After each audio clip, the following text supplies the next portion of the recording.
Ladies and gentlemen, boys and girls, welcome to a brand new podcast, the Newbie Photographer Podcast. I'm your host, Nathan Holritz, and you've probably noticed me cheesing like a little kid right now. I'm really excited about this. This podcast actually represents a lot, which we'll be able to share more in the coming couple of months or so. But this is the inaugural episode for a brand new podcast, which is dedicated to, you got it, newbie photographers, new photographers.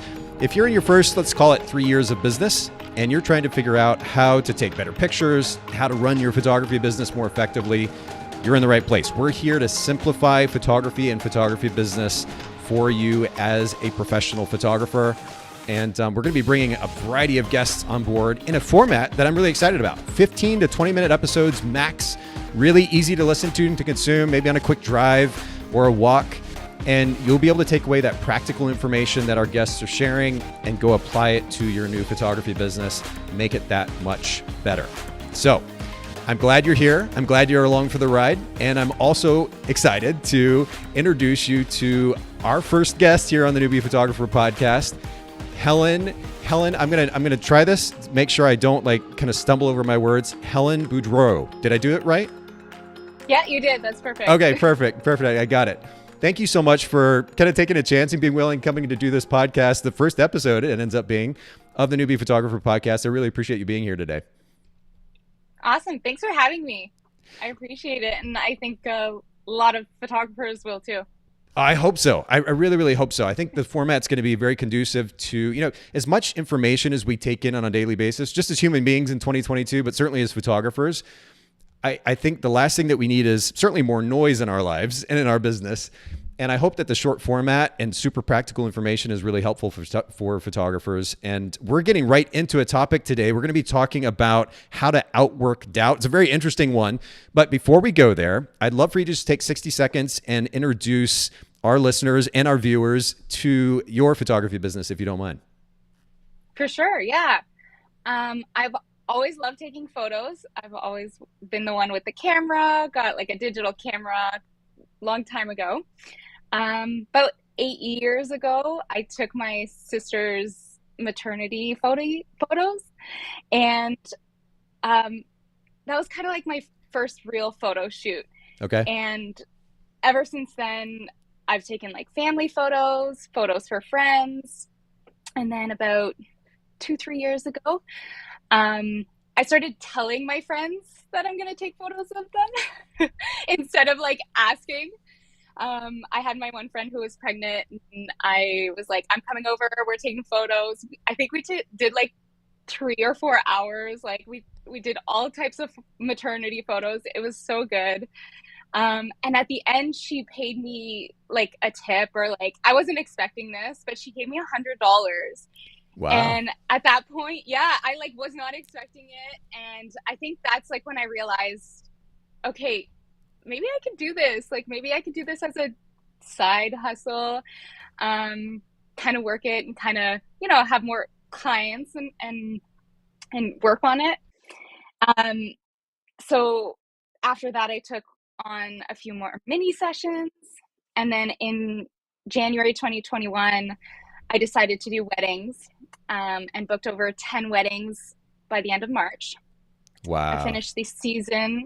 Thank you. My goal was 5, and I was like blown away by like, working hard and getting them. But yeah, by the end of the year, I finished with shooting over 17 weddings and over 150 sessions last year. 150 sessions? Are you serious? Yeah. That's amazing. In your first full year too. Okay. Well, let's give our listeners a little bit more context too. Share your website, if you will. And I'm going to pull it up here on screen as you're talking. Yeah, for sure. And I've almost been a full year as a full-time photographer. I quit my full-time corporate job last July. So I went full-time photographer August. And in that month, I did 7 weddings and 36 sessions. A lot of those were mini sessions, kind of condensed into a couple of days. So that's how I got so many sessions in the year. That's absolutely 150 sessions. I don't even know that Maybe some full-time portrait photographers do that many. That's incredible though. And it's incredible for multiple reasons. One, you got the business so quickly. And I'm sure there's a story there we could get into. We're not talking about that specifically today, but it's really cool. The fact that you were able to get that much business that quickly.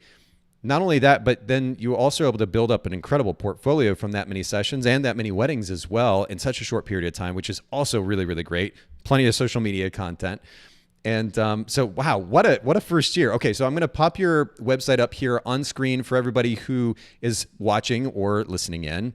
It is Helene, Helene, photography.ca. We've got that there. And then I'm popping your Instagram up here on screen as well. And that is helen.b.photography on Instagram. We'll link to both of these in the show notes. And for those of you listening in, the website is going to be newbiepodcast.com. So NOOBIE podcast.com. You probably figured out the spelling by now if you're listening to the show. But we'll make sure to link to that in the show notes there at newbiepodcast.com. And Helen, you and I talked about this before we got started. I've done another podcast, the Bokeh Photography Podcast, now for about, what is it, coming up on 6 years? So I'm sure at some point I'm going to slip and say that instead of the name of this podcast. I'll try to make sure that I don't. But let's jump to the next question. We've got just a little bit of time here. What is that one big idea? And I know I've already alluded to it, but I'd love for you to share what that big idea is when you started your photography business. And I know it's only been a short period of time that you wish you would have known from the get-go. What was the big idea that you think would have made a big difference for you? Yeah, so outworking your doubt is so important, to kind of put everything aside, everything that you think about yourself. Doubt's going to be there no matter what. That's human. But shifting your attention and your focus to taking action, you can really outwork it. And I knew that I could take the first couple of steps and then learn the rest along the way. So taking that messy action and putting it into, practicing and getting those couple sessions to start, I think it's so important to just work on it. I think we get caught up in our head sometimes, and just working on different things that we can do versus thinking about it. I know it sounds cheesy, but not at all. This is something that I've realized the significance of this principle in my life, and I'm still working to, I guess, exemplify it in my own life more consistently. But it's such an important thing at the end of the day to get out of our head and to take action. I mean, you make such a beautiful point here, and this is true both for our personal lives as well as our business as well. We're in a kind of a luxurious state, if you will, in first world culture where we have the time to sit around and think about stuff nonstop, right? And that has many benefits, but it also has many potential consequences, one of which is that it limits action. It's a lot easier to sit there and think about the thing. We're nervous about doing it and not being perfect. And I wrote this down. I'm taking notes here. I wrote this phrase down that you just said, which I think is brilliant. You said you need to take the messy, quote unquote, messy action, which is a great way to frame that. You understood taking that action, that it wasn't going to be perfect, but you did it anyway. Yeah. And I think the biggest shift too was when I decided I was going to do it, I didn't have to think about it also. So just starting somewhere with what I know, learning more along the way, putting that work in. That's got you quite a ways already. I mean, it's really impressive, truly. So how long would you say, first of all, how long ago did you kind of or not even realize, you probably realized it from the get-go, but how long ago did you put this principle into action in your business? Was it just a few months ago? When was it? Yeah, I think I realized I was doing it maybe around the end of last year. But let's say from starting to take maternity photos of my sister 8 years ago, between then and when I had that session with my friend, I think that's the time it took to really get my confidence to where I could just pour myself into this. And once I got the ball rolling, sorry, I'm hearing a feedback and it's weird to chat. That's why I'm Oh no, I'm sorry. Okay, I wish I No, knew that's an okay. immediate solution to that. I will try to No, keep as that's quiet okay. as I can. No, that's okay. Um, yeah, once I got the ball rolling and I like, set my thoughts aside, um, yeah, I just like took what I knew, learned, and ran. That's such a great summation. And to your earlier point too, I think it's worth repeating. You figure stuff out along the way. It's this idea that we have to know everything up front in order to make something work is a misnomer. And it's okay to, I mean, certainly taking a certain amount of calculated, or not just simply taking risk, but taking calculated risk, thinking about the Yeah, process, having some type of strategy in place is super important on multiple levels. But at the end of the day, we have to make the move. We have to take the action. We have to do the thing, and it's okay to learn as we go. And we're, again, referencing current culture, 2022, we have a million different potential tools, including something we've had for many years, which is called Google, that we can just quickly search for something and learn how to do that particular thing. I think you've set a really great example for our listeners. So let's make it super practical. I'd love to know, you mentioned that you've got kind of 3 points that you want to share here, 3 ways that you've implemented this in your business, or maybe like how you were able to implement this concept in your business. Would love for you to share that with our listeners. yeah, for sure. So 3 points. First point being research. Um, getting like 70% of the knowledge and then jumping with the 30%. So having that calculated risk of I know how to do this. I may not be the best yet, but I know enough to get started, to take that messy action and continue to learn as I grow. I'm gonna have to get it. Like we're gonna have to do a T-shirt or something for the show. Messy, just something about messy action. Take that messy Yeah. action. It's such a great phrase. I really love that. Okay, that's good.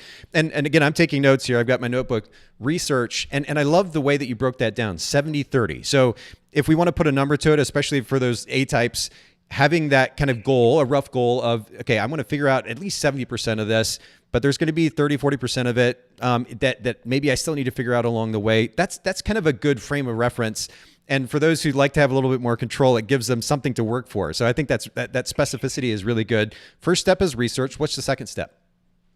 The second step is shooting, practice. Simple as that. Outworking your doubt, taking that messy action, um, and just practicing, doing as many sessions as quick as possible. I think that was like one of my bigger goals last year is as many sessions I can do. How quickly are you going to grow in that time? If I've done 150 sessions over, like, let's say 5 years, it would be different than in 1 year, right? So taking as much action as possible, and being able to do it in the shortest amount of time.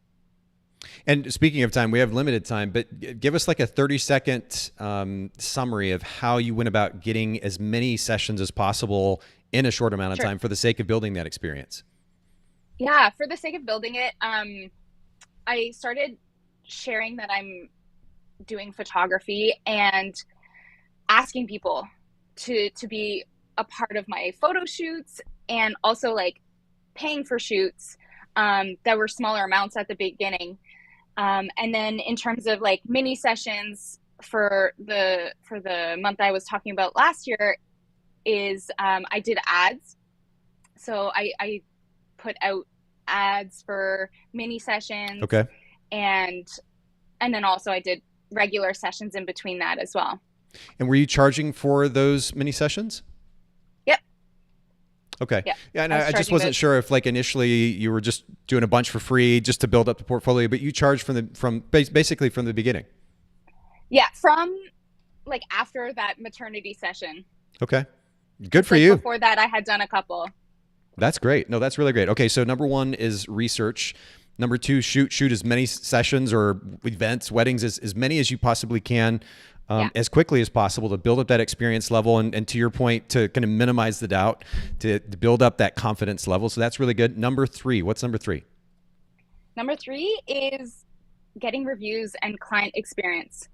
Um, I think getting that reinforcement from clients who you've worked with before will minimize that doubt, you know, because I think we can get into our head about was that good enough for them? Did they like that? Was it worth it for them? Was it valuable? But getting, a little message of, hey, like that was amazing. Like, I love these photos. I'm going to hang them on the wall. It really comes back and say, okay, this is valuable. What I'm doing is working. And, I can continue to improve and get better too. That's great. Okay. So again, very practically, how did you go about getting those reviews? Was it just as simple as like emailing those people that you photographed or texting them and saying, would you mind sharing your experience? Pretty much. And I found people are very willing to do it. You just have to ask. I did so many sessions. So when I gave them their gallery, I would just ask them, hey, like, do you mind, saying a few words about your experience with me? And, that would help me a lot in the future. That's good. I love the simplicity and the practicality of this advice. And this has been a beautiful first episode. Do me a favor and our listeners a favor, if you will, and just share one more time where they can find and follow you online, social media, your website as well. So my website is helenphotography.ca. Helen, Helene, photography.ca. And then my Instagram is Helen, Helene.b.photography. You can send me a voice note, a little message. I'm happy to chat. Perfect. Well, Helen, I appreciate you again doing this inaugural episode of the Newbie Photographer Podcast with us. Everybody, thanks for joining us, for listening in, for watching. And make sure you go check out the show notes at newbiepodcast.com. Have an